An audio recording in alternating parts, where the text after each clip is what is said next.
Salut à tous, bienvenue sur Cars Effect. Dans la vidéo d'aujourd'hui, on va aborder le sujet problématique des pertes de puissance. Ça fait des années où c'est assez compliqué, notamment avec les moteurs diesel.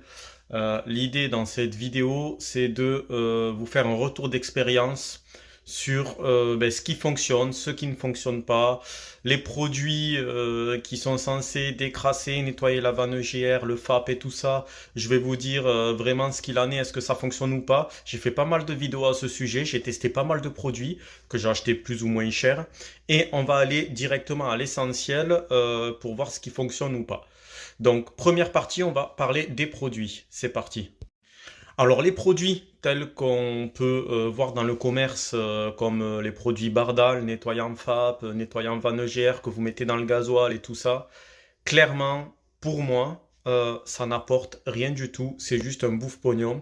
Je vais vous expliquer pourquoi. En fait, quand vous lisez la notice de ces produits, il vous explique que pour décrasser un moteur diesel, donc vous mettez le produit avec le plein et tout ça, vous montez à 4000 tours minute et tout ça, vous montez en régime et tout. Alors, il y a du vrai et du faux. Le produit, lui, pour moi, ne sert à rien. Par contre, effectivement, monter son moteur dans les tours, sans forcément mettre de produit, déjà, ça va décrasser votre moteur. Du coup, le fait d'être à haut régime, automatiquement, ça va faire en sorte de décoller des crasses qu'il peut y avoir et d'évacuer tout ça via l'échappement.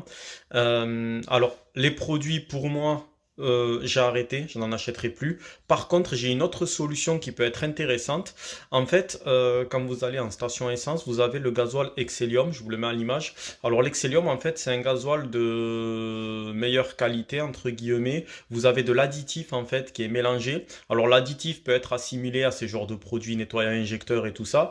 Mais là, du coup, c'est directement, en fait, avec le gasoil. Donc l'idée, en fait, ce serait de faire au moins je dirais, attendre que son véhicule soit en réserve, mettre à peu près l'équivalent de 15 litres, 20 euros de gasoil d'Excellium par mois. Et une fois par mois, l'idée, ça va être, une fois que vous avez l'Excellium dans votre réservoir, de rouler, alors moteur chaud bien sûr, quand la température du moteur est à 90, comme je vous le mets là.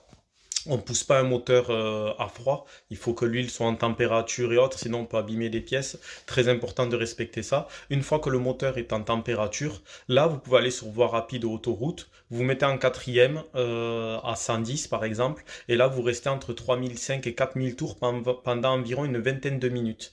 Et là vous verrez que en montant dans les tours, en fait, votre moteur va se décrasser. Et en plus, si vous avez mis de l'excellium, vu qu'il est censé avoir de l'additif, dans ce gasoil-là, cela sera encore plus efficace. Donc au lieu de mettre de l'argent dans divers produits que vous voyez dans pas mal de garages, feu vert, Noroto et tout ça là, évitez. Honnêtement, moi j'ai acheté, j'ai testé, franchement ça change rien.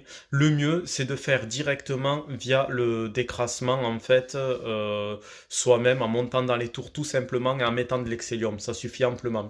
J'irai même plus loin. Si vous faites uniquement que de la ville, je vous conseille de rouler uniquement à l'excellium. Quand vous avez un véhicule diesel, ça supporte pas du tout le fait de ne pas rouler à haut régime.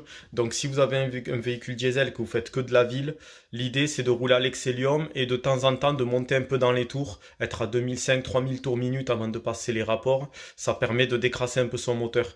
Parce que là, à la longue, en fait, la calamine va s'accumuler et après, là, ce sera très très compliqué de pouvoir nettoyer. Petit conseil également, selon votre utilité, aujourd'hui, il y a de plus en plus de moteurs essence qui sont assez économes, des petits moteurs 1 litre 1, qui sont plutôt fiables. Je pense notamment au Toyota Yaris, des petites voitures de ce type, qui sont pas forcément très très chères à l'achat. Donc si vous faites uniquement de la ville et que vous roulez très peu sur autoroute, je vous conseille de prendre un véhicule essence. Ce sera moins cher à l'achat, moins cher en entretien. Et aujourd'hui, quand on voit le prix du gasoil, honnêtement, il y a quand même une différence parce qu'effectivement l'essence va cramer plus vite que le gasoil. Mais si vous faites pas forcément beaucoup de routes et uniquement de la ville, enfin pas de longs trajets je veux dire, sur des voies rapides ou autres, achetez directement un véhicule essence, vous serez beaucoup moins embêté, l'entretien coûtera beaucoup moins cher et ce sera beaucoup plus simple. Et on a moins de soucis d'encrassement automatiquement vu que l'essence est corrosif et ne laissera pas la calamine s'installer comme dans les moteurs diesel. Donc c'est très très important de respecter ça. Alors voilà cette petite vidéo assez rapide. Si celle-ci peut vous permettre d'éviter des pannes, c'est plutôt pas mal. Voilà, l'idée en fait c'était de pouvoir faire un retour après plusieurs années, plusieurs produits testés, plusieurs vidéos effectuées à ce sujet. Alors l'Excellium, j'en avais déjà parlé dans d'autres vidéos, mais voilà, les produits Bardal et tout, j'avais testé, j'avais l'impression que ça avait marché, puis c'est revenu, puis voilà, on dépense 60 balles, 70 euros dans un produit qui ne fonctionne pas. C'est plutôt embêtant. Les nettoyants injecteurs, je sais pas trop ce que ça vaut également. Vous pouvez me dire dans les commentaires ce que vous en pensez, mais les nettoyants injecteurs qu'on met directement dans le gasoil, c'est pas ouf non plus. Après, j'ai envie de vous dire, moi, je connaissais les anciens à l'époque pour nettoyer leur véhicule diesel. Ils mettaient un peu d'essence dans le réservoir. C'est-à-dire, ils commençaient en mettant, je sais pas, 3-4 litres, enfin même pas, j'abuse. Ils vont mettre 1 litre d'essence en fait dans le réservoir, ils vont rajouter du gasoil par-dessus et l'essence pardon, faisait office de nettoyant.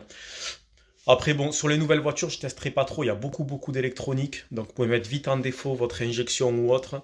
Mais l'idée, voilà, c'est voiture diesel, moteur chaud. N'hésitez pas, montez dans les tours. Vous n'allez pas abîmer le moteur. Bien au contraire, n'ayez pas peur de monter dans les tours au moins une fois par mois. Ça va vous éviter des pannes et gratuitement en plus. Ça évite l'encrassement de l'EGR ou autre. Voilà pour cette vidéo assez rapide. L'idée, c'était de partager ça avec vous parce que j'ai beaucoup de commentaires sur les pertes de puissance, sur les voitures diesel, sur les bugs électroniques, les voyants moteurs et tout ce qui en suit. Donc très important, d'écraser votre moteur, ça fera du bien. Roulez à l'Excellium au maximum si vous pouvez, sachant que là, l'Excellium, je crois, il y a peut-être 10 centimes d'écart avec le gasoil classique. Mais au moins une fois par mois, vous attendez que votre véhicule soit en réserve. Voilà, au fin fond de la réserve, vous mettez 20 euros d'Excellium, vous allez décrasser votre voiture moteur chaud et je vous promets que vous allez avoir beaucoup moins de soucis sur vos véhicules diesel. Moi, c'est ce que j'ai fait avec tous mes véhicules diesel que j'ai eu récemment et j'ai pas été trop embêté. Si vous voulez en savoir plus sur les pertes de puissance moteur diesel, je vais vous mettre dans la description pas mal de liens des vidéos que j'ai réalisées les années précédentes. J'ai même fait un test notamment en mettant de l'Excellium, en montant le véhicule dans les tours. Je vais vous mettre pas mal de vidéos dans la description, je vous invite à aller les voir si vous voulez plus d'infos. L'idée de la chaîne en général, c'est de pouvoir régler un souci de manière économique et sans flamber son porte-monnaie. Donc là, en fait, il y a pas mal de solutions gratuites, même, j'ai envie de dire. Bien que l'Excellium est un peu plus cher, mais bon, vu que vous nettoyez en même temps votre moteur, c'est mieux ça que d'acheter des produits qui coûtent une cinquantaine d'euros. Donc là, je vais vous mettre pas mal de liens dans la description sur les pertes de puissance moteur diesel. Je vais vous mettre notamment comment nettoyer sa vanne EGR. Je vais vous mettre pas mal de choses. Du coup, qui vont vous permettre de pouvoir préserver votre moteur diesel. Voilà pour cette vidéo, en espérant que celle-ci vous aura plu. N'hésitez pas à vous abonner, à laisser vos commentaires. Je vous dis à bientôt sur Cars Effect. Salut!